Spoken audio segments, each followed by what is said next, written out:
Hello, everybody. Welcome to another outstanding episode of HazChat by HazMat 101 Consultants. I'm one of your co-hosts, Bob Koshik-Nano, with, I'm going to say it this time, my cohort in crime, Derek Shaman. Hello, everyone. Hope everyone's having a fantastic day. I think we're going to be dropping this in June, so hope Yeah, everyone's enjoying the start of summer. this is, as Derek said in one of previous episodes, the effort behind each show, each 30-minute show is about 3 hours. And I think with our issues today, we might come close to that. So anyway, this is the interview segment of the month. So this is gonna when you're listening to this, I don't know when you're listening to it, but it would drop on the 15th of June. We will have already been back from another great conference in Baltimore, meeting new people, seeing old friends, and just having a good time and getting our learn on. Besides teaching, we also do sit in classes because, as the company's motto is, when you're through learning, you're through. So with that being said, let's hit some sponsors before we hit our two special guests. Hey, HazChat listeners, looking to boost your skills? Check out respondertraining.com. They've got top-notch responder training and essential tools like their 1-inch propane and CNG flare-off kits, water injection tools, and much more. Train smart, stay safe, and excel in the field. That's respondertraining.com. Enhance your hazmat training with Signal, the most realistic gas detection training on the market.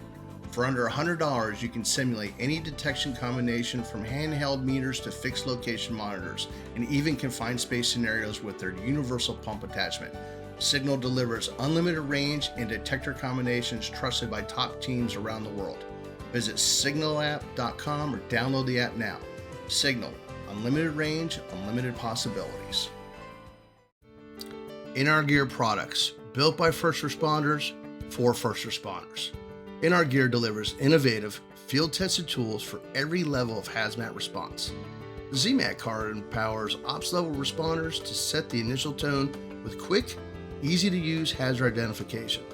The R-Claw line boosts efficiency for technicians in the hot zone, and the WIMS board enhances command competence from behind the steering wheel. Trust in Our Gear, where reliability meets response. InOurGear.net. And here we are, Movie Magic. We're back.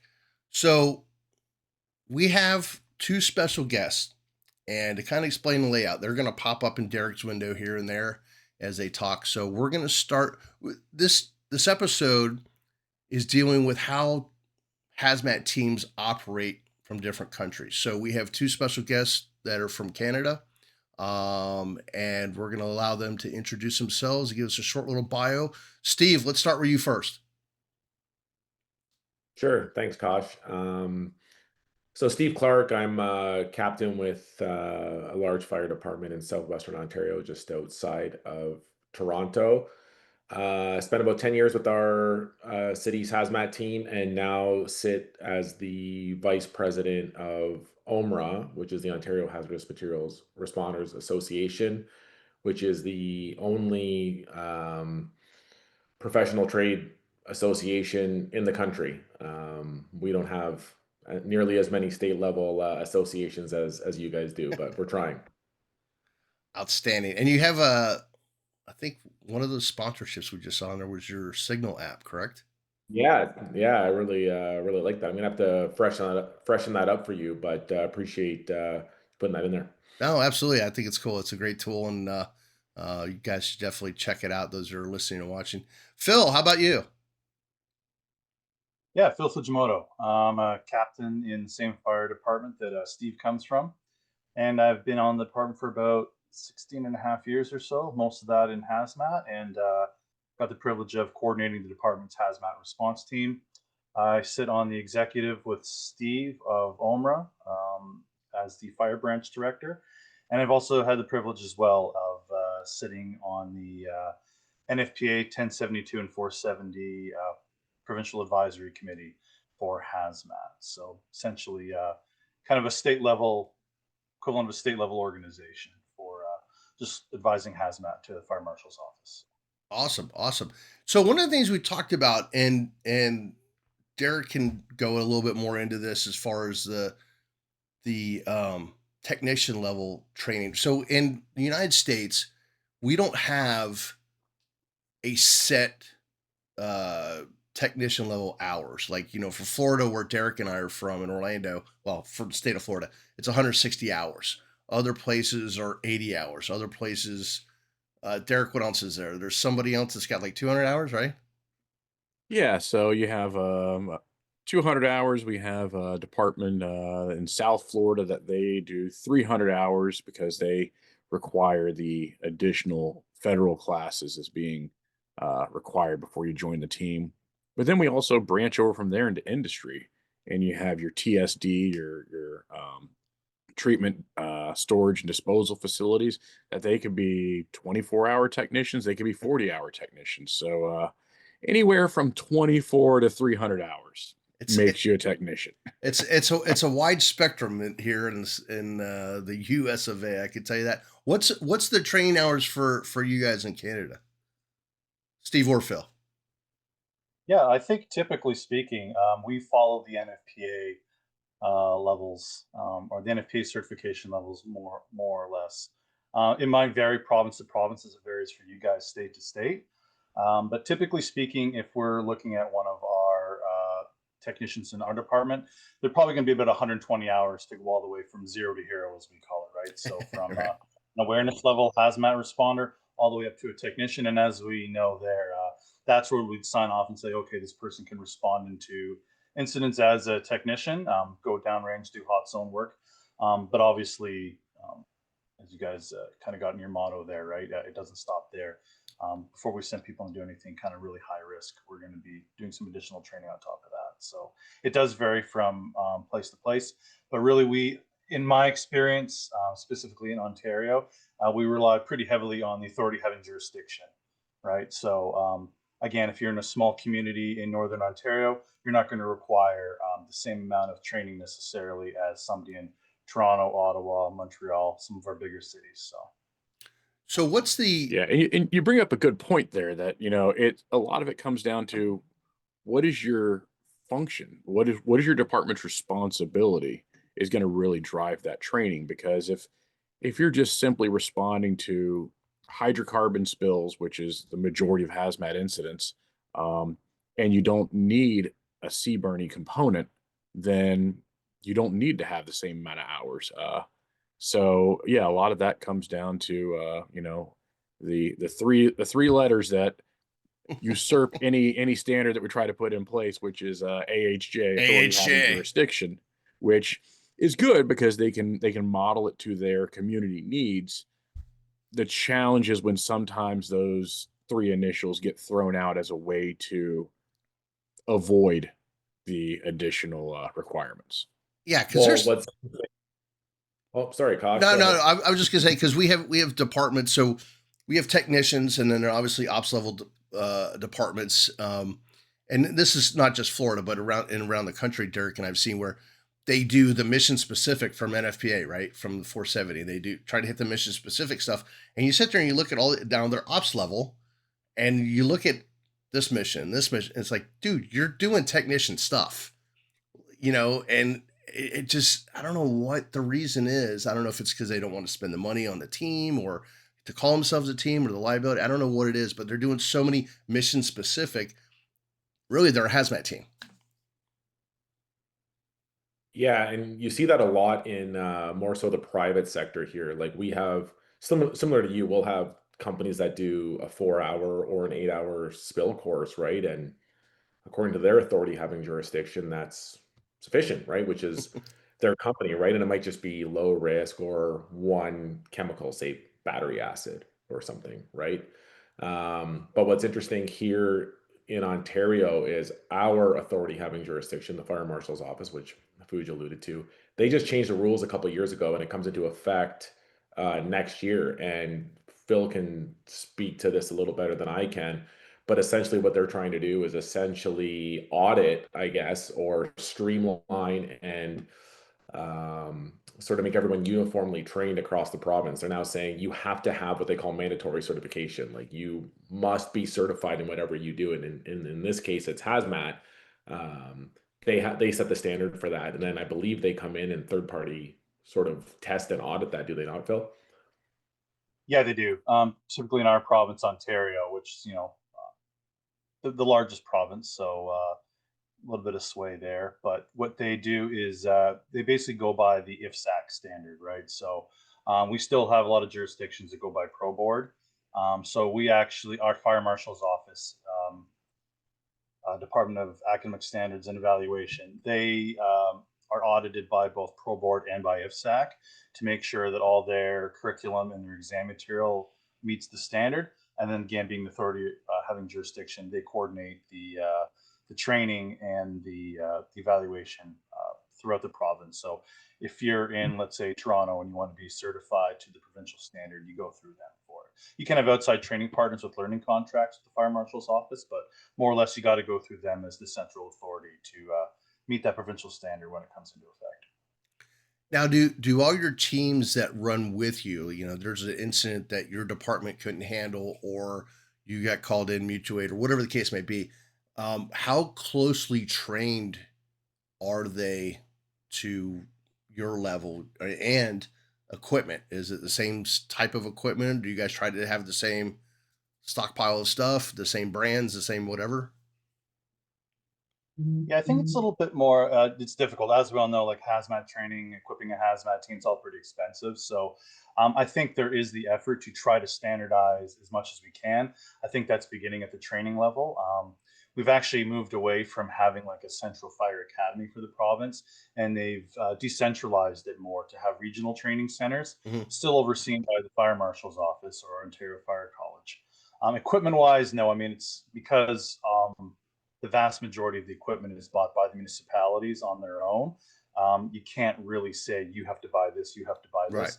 And at this point, there's not enough provincial funding beyond our, three main regional hazmat response teams where they'll give them money. Even then, as far as I know, they don't really put a lot of shoestrings or or attach a lot of strings to how Sure. that money's spent. So because budgets are so dependent on the municipality funding it, they can't really standardize equipment that much. Yeah, we found that the standardization for us anyway, for City of Orlando, was to, and it took a little bit, just like our water department, our streets and drainage department, to make sure that we were using the same air monitors, the same SCBA's, hip air and all that, which is more easily done in a municipality versus then trying to go out. Now, I think, Derek, correct me if I'm wrong on this, Orange County, so Orlando, is in the center of Orange County, and Orange County has their own department around us. They pretty much have all the same stuff we do, right? Because of the UASC grants and whatnot, Derek. Well, in Florida, we use team typing that aligns with the FEMA team typing, and that's how a lot of the funding comes in for teams through the LEPCs and the State Emergency Response Commission. So with that typing, it lists the capabilities that a team has to be able to have based off of whether it's a type 1 team, a type 2 team, or a type 3 team. Type 1 being the highest. It meets and actually exceeds the FEMA type 1 team.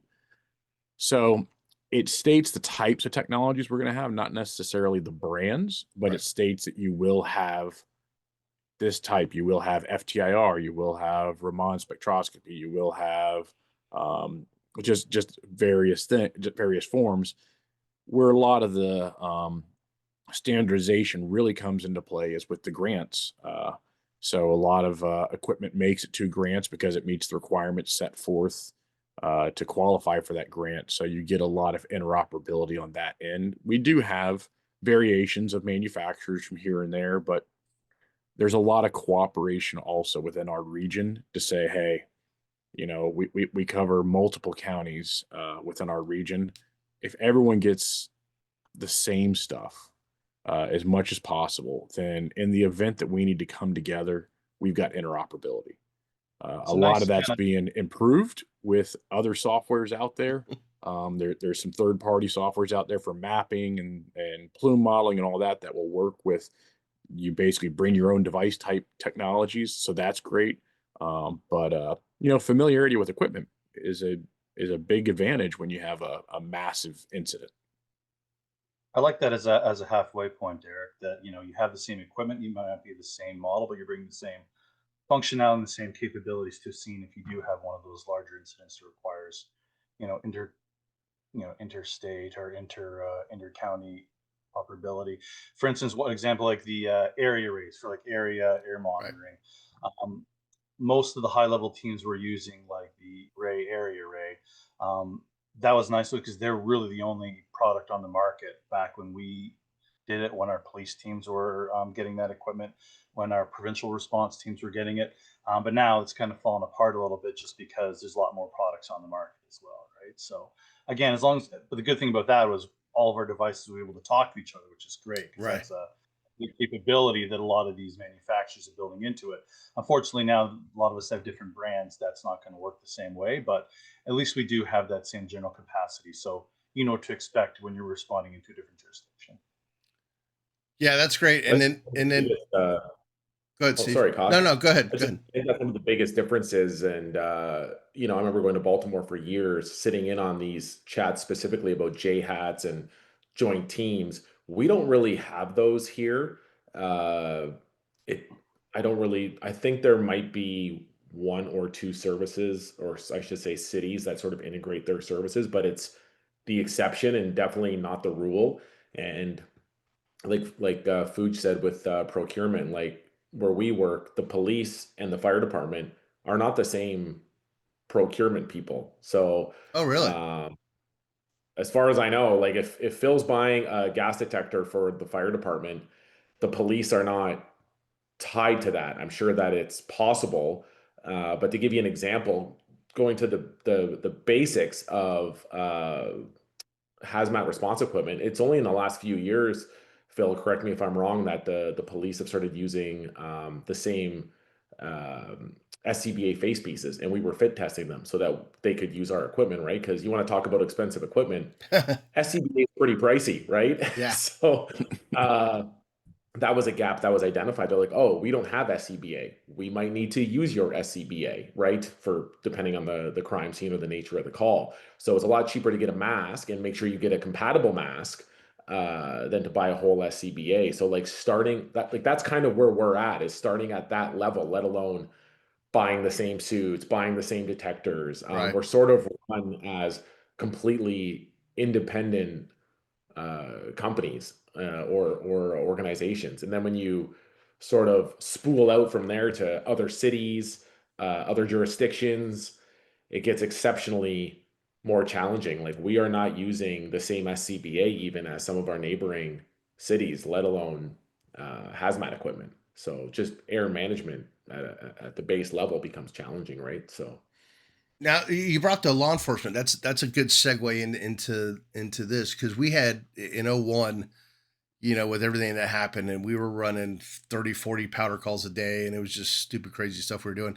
Our police department started their own hazmat team, and I'm not going to get into the right, wrong, different, whatever. But what we tried to do is work with them and train them and get the same equipment and stuff. Um, but what it led into, and this is where I'm going with it, is then we started helping them with some of the drug raids, the meth labs, and the things like that from a hazmat standpoint, where we would have a couple, hazmat team, not a full blown 10, 15 guy response, but our hazmat engine and a hazmat truck and a rescue truck. Do you guys do any of that coordinated kind of stuff, or like EOD? Do you guys assist them at all with air not monitoring or decon or Not anything? initially. Not initially. Usually what happens is they get the call for whatever it is, and then those boots on the ground sort of determine if they want our assistance. But generally what happens, it seems, is that we are big on like ownership. Like, is this a police call or is this a fire call? You Right. know what I mean? And we're not, we try to work together, boots on the ground, like how can we support you? Mhm. But it's definitely not nearly as integrated as some of the teams I've seen in the South. I don't know what you think, Phil. Yeah, no, I think outside, I think cities like Ottawa being our nation's capital, so obviously there's a lot of attention put there. And then Toronto, our biggest city as well, and our provincial capital. Like, I think there's a lot more interoperability there. I think again through CBRNE, Mhm. that tends to be more of a police thing for us. Like if you go to CBRNE convergence, it tends to be a lot more of a law enforcement kind of component there, right? So they definitely take the lead on that through law enforcement. And not to say fire is an afterthought. I think, like Steve was saying, it was just a matter, at least in our city, of us getting together. I think we were getting ready for the Pan Am Games, and we were just kind of talking there during exercises, thinking, "Hey, you guys have that, we have that," and he just kind of got it to know. So I know for a lot, we had a suspicious package in our city last summer, and the EOD teams were pulled, and it was actually the EOD sergeant that called for the HazMat team to respond, Cool. just for helping preliminary testing with our FTIRs and our ramen, decon, and even fire support. Even if we raid clandestine labs, typically we're not going in on that initial wave. It's probably somewhat similar for you guys as well. Even when it comes to evidence, they don't really trust us there, and maybe that's okay because we don't necessarily get the best evidence collection. Right. I don't want to be on a stand. No, that too, right? We're not exactly asking for that responsibility, but yeah, we will definitely be there with a line geared up, ready to go, almost acting as their RIT team, just Right. in case they do something. But we do have a very skilled.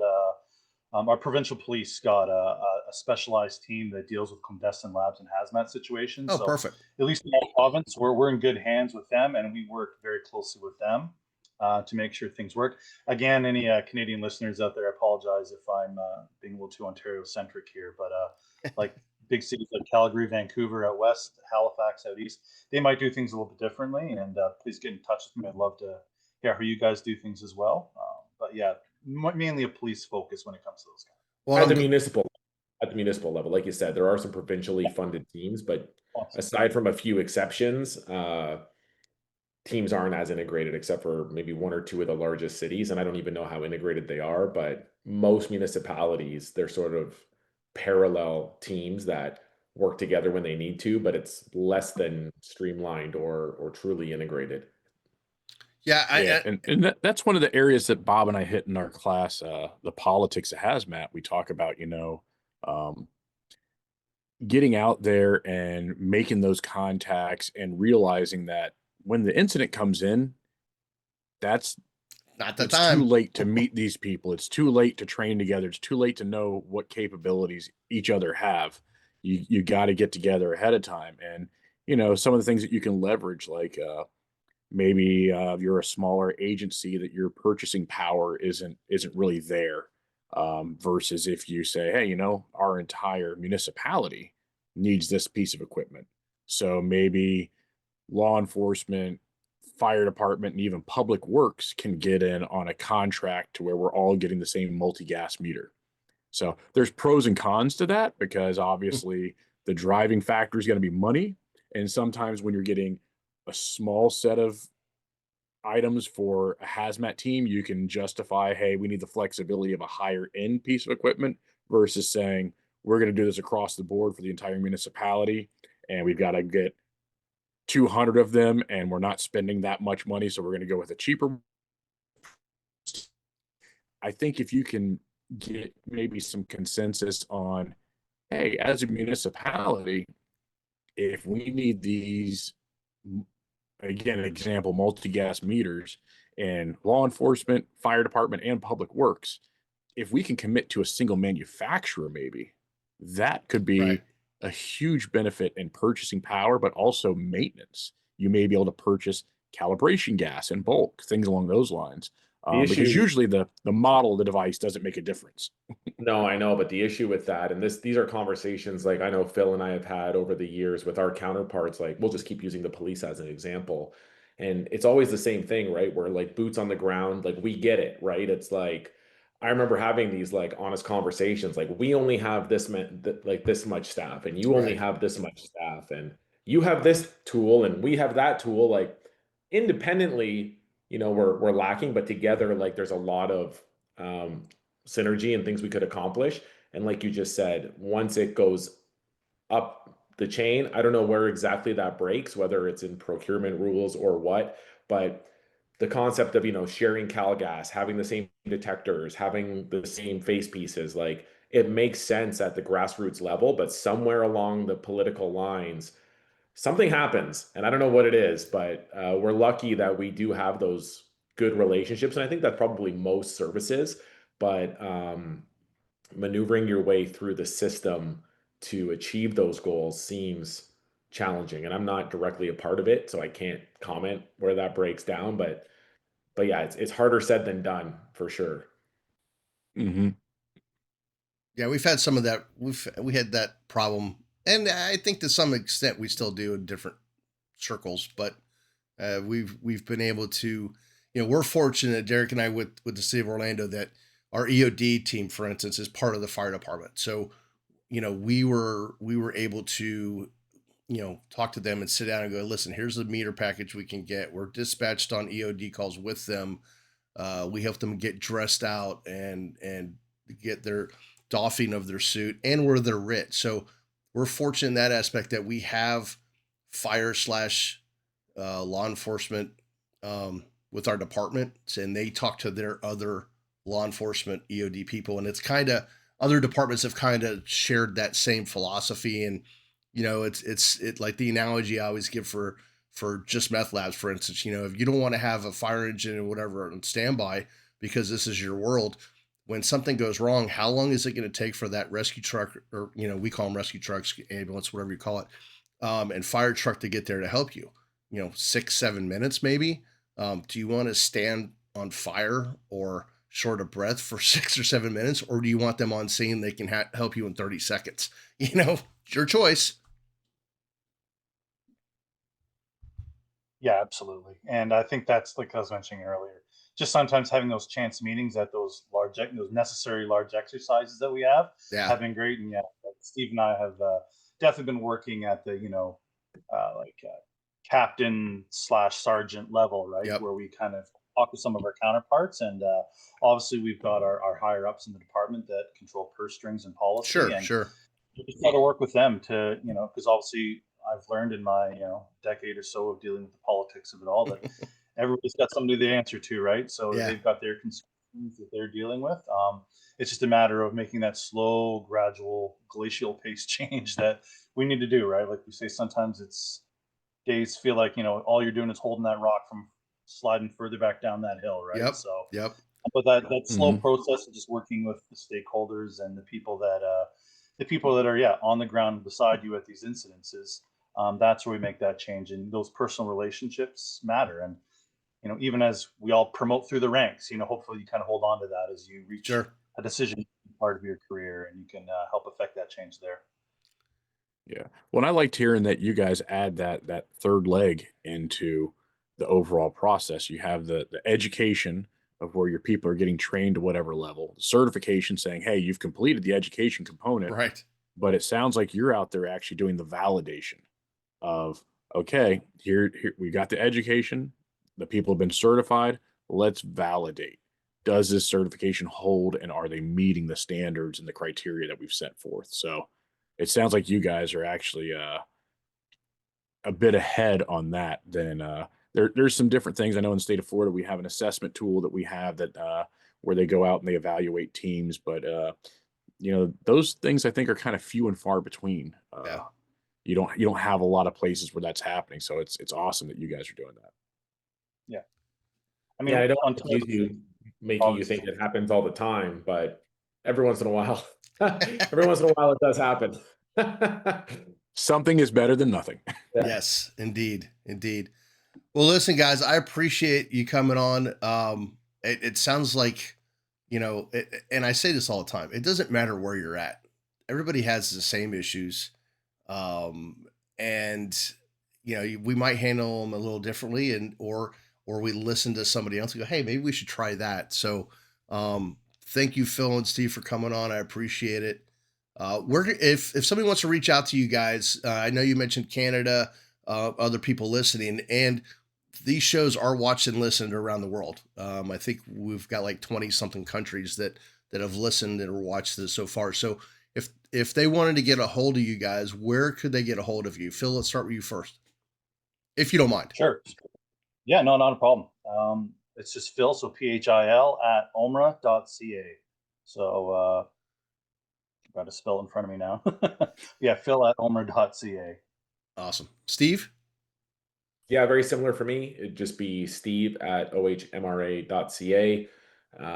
We'll actually be announcing some details on our conference next year, which is, again, the only provincial level hazmat conference for first responders in the country. Last year we had people from all over the country, the United States, um, Europe, all over the place. So it's a pretty good show, and sold out pretty early. So Awesome. we'll keep you posted on that. Yeah, we're hoping to get up there this time. So, well, thank you Love to chat. guys. Thank you guys very much. We appreciate you coming on. Derek, any final little tidbits? I just say, you know, if anyone wanted to reach out to Phil and Steve, there will definitely have their information down there in the comments section in case you didn't catch the email address and stuff there. You know, it was a good chat, and I think we might find an opportunity to get together again. Absolutely. Thanks, guys. Absolutely. Appreciate it. Having fun, guys. Thank you guys. And before we go, let's talk about a few social media sites for everybody. As we mentioned, our HazChat series, you can listen to it on all the different podcast platforms or watch it on YouTube. Drop us some comments in the YouTube channel and follow us on Facebook. Some websites for you to check out. We highly encourage, because you can get all kinds of information from people. Obviously, I mentioned our Facebook and YouTube page, the HazMat Guys Roundtable, first Tuesday, 8 o'clock Eastern. Myself, Jeff Zintek from Phoenix, Bobby and Mike from FDNY do a live show. Check it out, talk to us, make fun of us, whatever you want to do. And the Facebook pages, HazMat Group 2, HazMat Group, and Common Sense. Great resources. I'm one of the admins for HazMat Group 2. We got over 10,000 people on it, which is fantastic. And it's a great place to ask questions, what kind of sensor, meter, whatever, blah, blah, blah. Share an incident and get some help from your fellow hazmat responders. So all great stuff. So thank you, everybody, once again. And until next time, stay safe.